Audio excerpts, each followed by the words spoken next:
Hello, and welcome to Beyond Disability, a brand new podcast from Dorset Orthopaedic. Throughout the series, we explore the stories of some of our incredible patients and the journeys they have been on in life and rehabilitation, including the highs and the lows. Make sure you subscribe so you never miss an episode. Please do like and enjoy.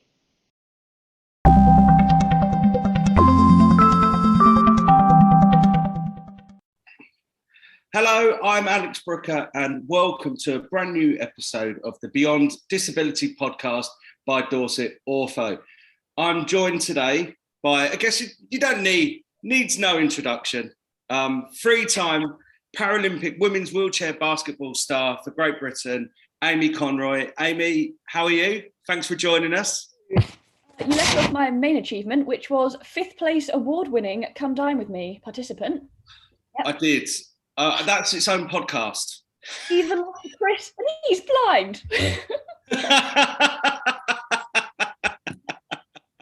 So yeah. 5th place. Sorry, where did it go wrong and Come Dine With Me then? I think straight from the beginning, actually, if I'm honest. I think the moment I decided to do spaghetti bolognese. Wow. It's just going to be a bit of fun. No one's going to be that good. And they're all great. You messed up spaghetti bolognese. Isn't it? Yeah. And when you see the plaster at the wall to be like, and it should be done and it sticks perfectly. No, it just like smeared down the wall. Oh no. Cameras. So, yeah. Well, thankfully today we're not going to be focusing on pasta and Come Dine With Me, but I want to talk to you a little bit kind of about your journey and how getting into the Paralympics and competing at the highest level. But first of all, just to kick things off, I suppose, from one amputee to another, talk to us a little bit about your life as an amputee. That's broad. Are we starting from day one? Yeah, absolutely. I mean, you please do. Okay, well, born with 2 legs, was always really sporty, did a lot of dancing was my main thing, started getting a pain in my knee, did the whole classic back and forth to the doctors. They'd send me away with insoles, saying it was flat feet, and as game-changing as insoles are, don't quite do the trick when it turns out to be cancer. 50% chance of survival, sticky year of chemotherapy, leg amputation later, and then we're back flying again. And whereabouts was your amputation? Was it above or below the knee? Above the knee, yeah. Above the knee. Yeah. And it's a big thing. Kind of, I think with being amputees, we're all kind of thrown in as one group. But my experience of it will be extremely different to yours because I had my amputation when I was 13 months old. So I don't know anything about like the recovery process and what it's up because I don't remember it. So what was that like for you? I mean, I was pretty sick in hospital. I was counted on the first day, I don't know why, 75 times, depressing. Soon stopped. Sorry, yeah, 75 first day. times. Wow. Yeah, it was a bit of a sticky year. So by that point, I was just so weak, and so learning to walk again afterwards. Honestly, it's embarrassing. I had my little chart I made myself, and my goal was to stand for 3 seconds a day with a Zimmer frame. And I remember shaking and crying, as embarrassing as it sounds, trying to get those 3 seconds out. So I'm sure some people managed to kind of get on with it a lot quicker, but it took me a while, an embarrassingly long time. I don't think anyone listening to this will kind of regard that as embarrassing. Recovery is each to their own, isn't it? And it seems like you've more than made up for it since then as well. So what's the recovery? Was that like the hardest kind of part of it? Or, obviously, because again, I always say this to people, I've never known any different. I don't know what it's like to have both of my legs and then not, and without wanting to get kind of too deep and serious, mentally to cope with that, was that quite difficult? I mean, I'm happy to go deep if we want to go deep. I think probably the hardest part was just because obviously I went back to school and it was post chemo, so I was bald, no eyebrows, no eyelashes, swollen face from steroids, 1 leg, big old wheelchair, couldn't even fit in the classrooms, had to be that kid in the special room with my own teaching assistant, and so I just became kind of very self-conscious, and I think learning to accept it and stop hiding it all the time with my massive flares was probably the hardest thing for me. Did you ever go through that phase, or? Yeah, absolutely. I mean, I went into, when I was at school, I had operations on my legs when I was 15, and then again when I was 17. So I went into a wheelchair because I'm no good on the crutches. It just wasn't useful, and I put on like so much weight, and that was at a time when, you know, you wanted to be going out and kind of talking to girls and stuff like that, and I was just in this wheelchair, and I became really self-conscious, and obviously becoming, all of a sudden I was a bit more disabled than what I was before, and I didn't fit through the doors either. I remember my mate saying something about Arsenal, and I tried to storm out and got stuck in the door. And my mates still talk about it now. It's one of the funniest things I've ever seen. I got stuck in a fire exit, and I was just like, my mate had to then come and like go and let me the rest of the way out so I could continue my storm out. It was a difficult time, but I'm sure, like, very much up for myself, being able to do sport and things like that was massive for me. And it was and to get back to kind of playing football and things like that. I played disability football when I was a teenager. For you, like, where did your kind of passion for sport come from? I guess it's something that I always did as a kid. Lost my mum to cancer when I was younger, so it's just me, my dad and my sister, and I think he pretty much just wanted me out of the house for some peace and quiet. He'd just send me off to all sports. I did the whole sailing course, all of them, and then it was after being in hospital, and I think just I became very shy and self-conscious, and I think he just wanted me to get back out there again. So he was the one that encouraged me to start wheelchair basketball. And how did you end up kind of finding wheelchair basketball? It was a local taster session, and he pretty much, I was nervous about going. On one hand, I thought, I spent all this time learning to walk again. I don't want to be associated with a wheelchair, which was completely the wrong approach. But it's just because I hadn't accepted my leg on my disability, and also, I thought, oh, it's going to be, it's lame. It's in a chair, and it's absolutely not. And I ate my words when I couldn't even reach the basket. And I was like, oh, okay, this is really hard. This is aggressive. Yeah. But yeah, at the beginning, I think it sounds cool when people fall in love with their sport straight away, but I hated it. I made him pinky promise if I rang him with our special code word, he would pick me up. And he didn't. But that's for me, I found disability football through an open day at a local leisure centre. And it was a really big thing for me to be around other disabled people, because I've not even, like, being disabled in my life, I've never really knocked about with other disabled people. And I actually found that helped me quite a bit. Was it a similar experience for you? That's amazing. Yeah, definitely. And at the beginning, I was still playing basketball in my leg, wearing jeans, which shouldn't be a thing. And when I was told I had to take my leg off to play, I thought, well, I'm not going to play then, I can't do it. And then the moment I did and realized it's fine, and hanging about with all these people who just obviously embrace themselves as they were, brilliant people, I just thought, oh, this is not something that should be an insecurity ever. So there is something about taking your leg off, which I do still find quite self-conscious is the wrong word, but I find it very you kind of, I don't know, you kind of your guard goes up a little bit because you feel a bit more vulnerable. And I've done it. Even when we've done stuff on Last Leg, we've done swimming and things like that. I've always found that even that bit for television, taking my leg off, I always find it quite vulnerable. In a way. Yeah, like when I've got my prosthetic on, I'm fine, I'm confident, happy wearing shorts, but it's that moment you tense up when you take your leg off at a pool and the awkward bum shuffle into it. Yeah, exactly. That is exactly it. Or in our case on Last Leg, we were on inflatable unicorns, which was and trying to get on one of those is difficult with both your legs on, let alone without. So yeah, I completely get where you're coming from. Was there a bit of you when you first started kind of knocking around with disabled people in the sporting world, where that made you feel like maybe a little bit more self-conscious at all? Because I certainly had that when I was on the development team for shooting in 2010. That I as an adult, I'd grown up a bit more, and as an adult, I hadn't really accepted my disability. So when I was around all these people, and it was almost like you were suddenly part of this club, and I was just like, I found that quite difficult to adjust to, which I realise is weird, given the job I do now. But was there any of that for you, or was it just so kind of, you know, wonderful and easy to embrace? No, definitely not wonderful. I think I just didn't know anyone who'd had a prosthetic leg or a disability. I was the first person in my school, hence why it wasn't accessible and I couldn't get to any classrooms. So I think it was just finding basketball for me. I guess it was kind of the opposite, as I realised kind of, you know, you can still be, I don't know, completely normal. Which I didn't feel at the time with that little afro growing back. I just felt very different and people would say things. So I think it just made me feel like, oh, this is fine. Like I can go out and still do anything, not to sound cheesy, that you want to do.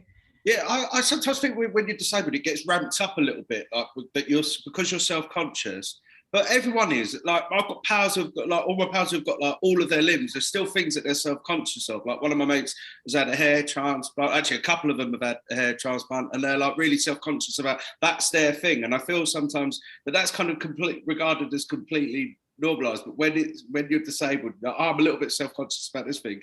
It's kind of ramped up as in, oh, there must be something really, really difficult to deal with. And actually, it's just something that everyone goes through, isn't it?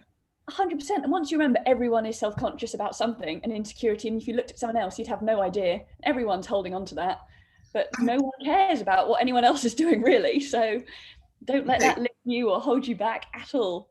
While we're here, and I want to ask this because I like a bit of leg chat. I like to have it with Hills at Last Leg, and I'm quite interested to know like how your legs have kind of changed over time, because I've seen the prosthetic you've got now on Instagram, and it's pretty like awesome. But how have they kind of changed over time? Definitely got more fancy. I'm on the microprocessor knee, the one you charge at night. I used to have that. I don't know if you ever went through the phase of having the cover on it to try and make it look more normal, although mine was quite a cheap one, so it just kind of all like sagged down to make kind of a cankle, so it almost made it worse. But now I think they look quite slick as they are, so I've just got a plain Rio, and I'm working on something with Steve at Dorset at the moment.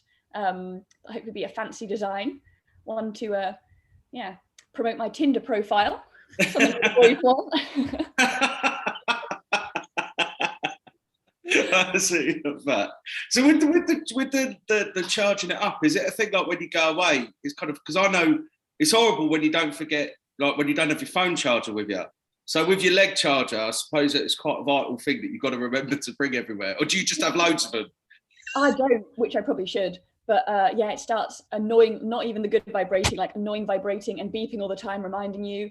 I went to Thailand before, you know, the classic, I'm going to find myself. And the charging wasn't enough, like the charge there. And it conveniently was on an island where there was no transport, no buses or anything. And my leg just locked out and I couldn't walk on it. And so there was a guy with like a little luggage cart who was pushing me around. Oh, so, wow. I didn't do wonders for my planned hoe season, I'll tell you that. That was if I'm allowed to do that.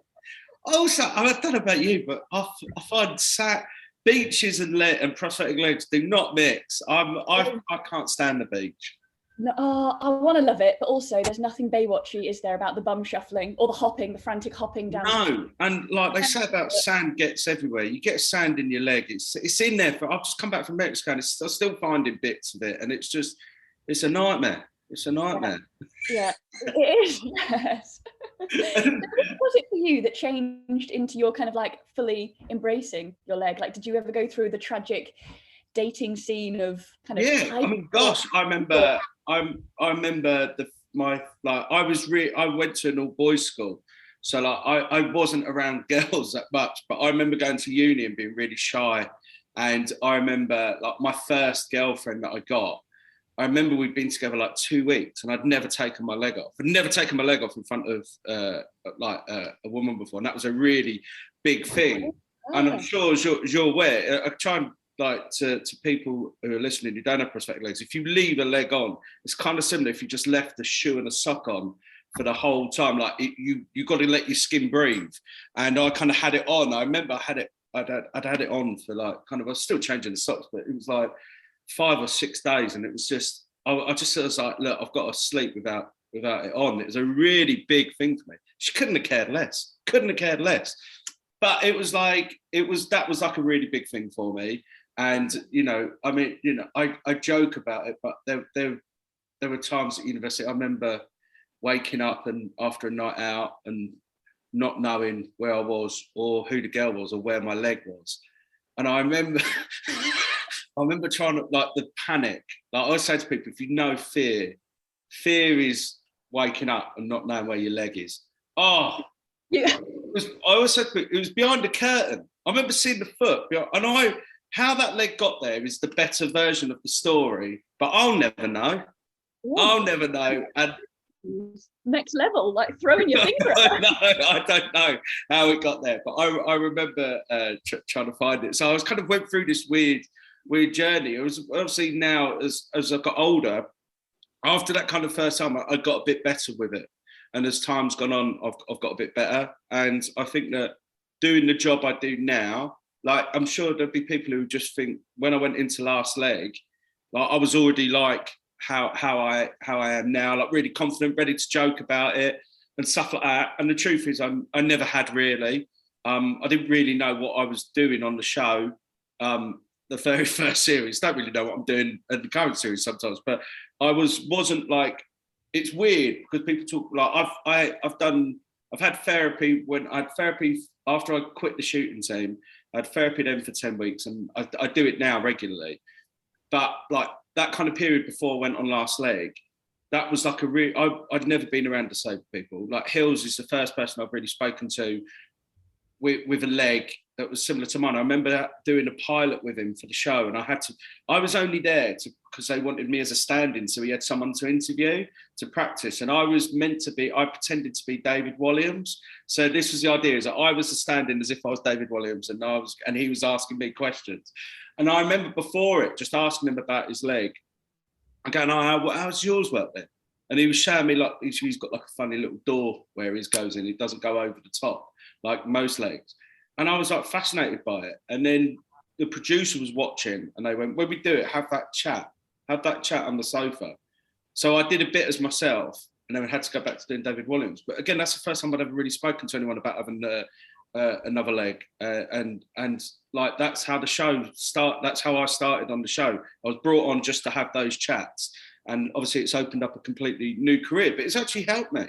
It helps me, you know, sometimes I'll go on the Zoom and we'll talk about, I'll tell him, I've had a blister or something like that. And the weather's got cold. And so there's kind of, we have these kind of chats and like, some of them make it onto telly, but it's not all for telly. It's kind of nice to have that someone to talk to. And I think that's helped me kind of get around it, get my head around it. And also like obviously just being part of the Paralympics. And I think that I can't underestimate just what that like did. Like, I'm sure, I mean, for you as an athlete at London 2012, that must have been unreal.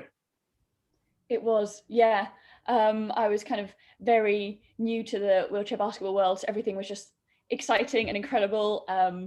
But I think the work you guys did with Channel 4 on how you changed the vibes and the attitude towards disability, and it's not kind of like a pity party sob story, how you can all just take the piss out of each other. I think that changed attitudes tremendously. So kudos. I don't want to compliment you too much. I think it was go ahead and bigger, but the work you've done. Well, I mean, thank you, but I'd say the athletes had a large part to do with all of that, and it was seeing audiences embrace it as well. Seeing people pack out those stadiums was just incredible for us to watch and for us to go. And you know, there was times when we went at London 2012, different events, and you're going, they're all here for disabled people, these people. And that was, to me, that was all of that atmosphere, which is more like what you'd see at other sports, like disability sport. I had never really seen have that attention until London 2012. And then to see that was a really big thing. And for you as athletes, did it make you more nervous, or did it like give you more like kind of adrenaline to fire you up? I think we're all, what's the saying? Chickens in headlights. Yeah. What's the Rabbits. Yeah, a little bit. Just, we were a very young team. Most of us were teenagers. So we absolutely loved the experience. But I think kind of we got sidetracked a lot by just the excitement and the hype of it, which made it a brilliant experience. But then Rio was more kind of, we're here to do business. But I'll forever remember a very serious team talk in the quarterfinal against Germany. And I remember looking up and seeing my dad on the dance cam twerking. It's like, oh, father, not now. It must have been incredible for you, and you know, for your family, you know, given everything that you've all gone through, to have that kind of this big celebratory moment in London with them there.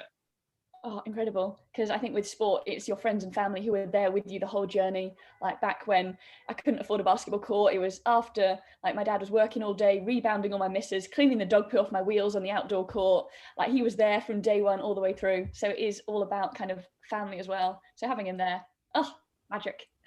And kind of how did it this time? I suppose with Tokyo, you know, we didn't get to go out there, but obviously with COVID, there weren't spectators and things like that. How was that like as a different experience for you? Yeah, honestly, it wasn't as good. Like, they did an incredible job still making the games go ahead, but going into it, kind of, we couldn't train as a team. We were still passing against the wall. You could only eat lunch with one person. We were just panic stalking all the other countries on Instagram, like, oh God, they're all playing games. We went out there thinking we were ready, and we weren't good enough. And we trained hard, but the wrong like individual training. My dad wasn't in a good way. He was busy having a massive operation. He was in an induced coma while we were out there, which put a bit of a damper on it. Oh, He's wow. fine now. But just the whole, it was a lot for me personally. Yeah, I bet. I feel even more guilty for us keep showing that clip of when you got the ball in the head now. You should, yeah. I can't believe when we had you on and we showed that clip, you could have literally silenced all of us were even going, do you know what, I was actually going through a really tough time at that moment, and you're laughing at me getting knocked out a ball in the head. The embarrassing thing is, I thought I got away with it. No one said anything, and I was like, damn, no one noticed. I'll be honest with you. I'll be honest with you, the way like the Last Leg Paralympic shows work is there's a team that like look for clips, and obviously you want like amazing moments, but I'll be honest with you, like that sort of thing is really, it's right in our wheelhouse, that sort of thing, for want of a better phrase. And that is, I mean, when you come in, you go, oh, by the way, there's a clip of a Great Britain player hitting the head with a basketball. You're like, show me. Yeah, perfect. This is what disability sport's about. But obviously, aside from being hit in the head with a basketball, which we don't want to dwell on too much, we have already a few times. But you know, for you guys, kind of coming out of Tokyo, because you're right, it didn't really go as well for you. It was you beat Australia, which at least you beat Australia, which for us was good in the studio. But you know, for you guys, kind of the process after that now, kind of how does that work for you? Is it kind of, obviously things must be easier for you now, you can train. Yeah, well, I, for the first time ever, decided to take a little break from basketball. It'd been a bit exhausting with my dad being so ill and touch and go during lockdown. And I'm a big fan of what you're not changing, you're choosing, you're accountable for, you know, being happy. And I just thought, I'm not, you know, very happy doing this right now. And I took a little bit of break, moved to London, because why not? Just started doing a load of random things and got my love back for it. So now I'm back. We've got a new like professional women's league, or Premier Women's League, the first one of its kind in the world, which is incredible. That like it's the first franchise for the UEL, the University of East London, and so that's not a token gesture. Like, they genuinely care about the sport and are promoting it, and I think that's incredible. Like, oh, I love it. It's a great game. If I say it must be amazing to see wheelchair basketball. To see, obviously, I know the men's players they used to go out to Spain and players and places like that, didn't they? I know, like I remember Addy telling me about playing in Spain and stuff like that. And they kind of they it's in other countries, but for you guys to be able to have a league of that kind of standard in the UK must be massive. Yeah, and I've gone to play out in Italy before in a predominantly men's team, but it's very different. Like when I'm used to being quite tall and being the swatter, but then playing against guys, I'm the swattee. I'm the one who's getting blocked, and so you get to play kind of your own role. So just playing with females is adds a whole new dimension, and I'm just so hyped for this league. Sounds amazing, and is it getting broadcast as well? Is it on BBC? BBC, yeah. If you ever want to, have you played wheelchair basketball? If you ever we tried. I have tried. I played wheelchair basketball in I did when I got spotted for the rifle shooting. I'd also done wheelchair basketball as part of that. There's a great photo of me. I'd done we had to kind of go and try and do like a layup at the basket. But the photo that the guy from the news agency had taken is basically me doing it, but not being able to stop the wheelchair. So I'm just going off the side. It's such a funny photo. And I looked so young. It was about 12 years ago. So yeah, I've played then, and we played, we did some in the summer for the Last Leg Tokyo shows. It's great. It's great fun. I mean, it's far too high a standard for me, but I tell you what, it's great. It really is good. I love that then, because Hills missed the shot right at the end. He bottled his last basket, which I really enjoyed. I enjoyed watching. I was because he was good as well, and I remember it was him and Josh left. Me and Johnny Vegas hadn't made a single one, and it was only him and Josh who'd made a basket. So it was quite funny to see Josh for once come out on top. Was pretty good. It's good, but it's an incredible sport, and I think that what you say about the time that goes into it, I think sometimes there might be a misconception with people that disability sport at this level, it's elite sport. To be a Paralympian, it's elite, so therefore it's full time, isn't it? It's not like, oh, I'll go and train every now and again, and then we'll all go to Tokyo or Paris. It's like it's proper elite sport. Yeah, up until my break, it'd been kind of 10 years of it takes over, and you kind of lose perspective of life outside, and it becomes the biggest thing ever. But we had a American coach, very Coach Carter style, who trained 2 or 3 times a day, very into mental toughness. We'd do random 4 a.m. sessions and circle of truths where we'd all tell each other what we thought, and it was all like pushing yourself to your limits, and it was just so intense. Yeah, I bet it was. And how's it working now? You say you feel a bit, you've had a break. You've moved to London, which is no mean feat at all. And do you feel a bit kind of rejuvenated? And how are you getting the balance now between kind of the stuff between being, doing the basketball and also the other things that you clearly want to do? I feel great. I feel happy. Fallen back in love with the game, which you kind of need, because you need to be able to self-motivate and have your why to get you through the tough days when everything hurts. If I'm honest, I have no real balance just yet. I'm very much just taking on everything, taking in a lot of caffeine. The burnout is real. I'm going to hit the wall at some point, but for now, I'm just still going. Yeah. But yeah, I'm just trying to go for a whole, just say yes to everything. Why not? Every memory will be magic or tragic. Oh wow! What a quote that is to throw it towards the end. Magic or tragic? A lot of my stories tend to be tragic, but then they're just about over once you get over the trauma of it. Oh, that's amazing. And just before we finish up, sort of, what does the future hold for you now? What's your big aspiration? Another Paralympics? Yeah, definitely. I've just got a blade leg, which has always been my dream. Yeah. So I used to run, so I'm hoping. I mean, currently it doesn't look anything like running. My arms are all over the place, a bit like Phoebe from Friends. But I'd love to really go for that and see. And I genuinely don't know. I'm still very much in the touristy phase of London of making friends on the tube, which apparently shouldn't be a thing. So I don't really have any grand plans. I'm just doing things on a whim and seeing what happens. Oh, mate, and I tell you what, just a bit of advice with the blade legs. The guys at Dorset, they fitted me with one before the Rio Paralympics, and I had one, and I was told very clearly, they're not great. They're not, when you're a novice on them, they're very difficult to run on. Do not go on a treadmill with a blade on, because the blade can tend to swing out if you don't know what you're doing.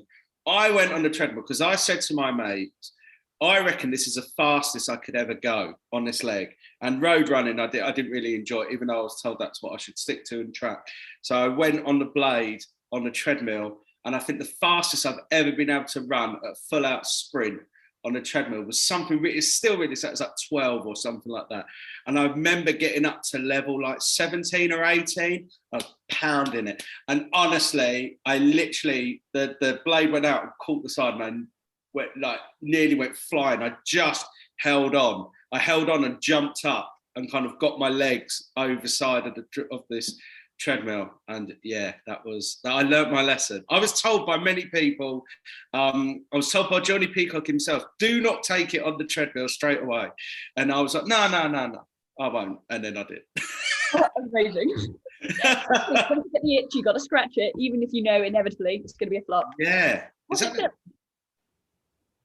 Was that monstrosity filmed? It wasn't. Thankfully for me, it was just left. Private. For the people in the gym, for the people at the Virgin Gym in Mill Hill in London, they saw it. But yeah, other than that, it was completely done. And I've just got a new leg now, which I absolutely love. It's got a ball socket at the bottom, above the ankle. It's a game changer. It's something incredible, isn't it, when you get these new legs? A good leg. It feels just how much it can change everything. Just how you feel, how you train, how you do what you want, just everyday stuff.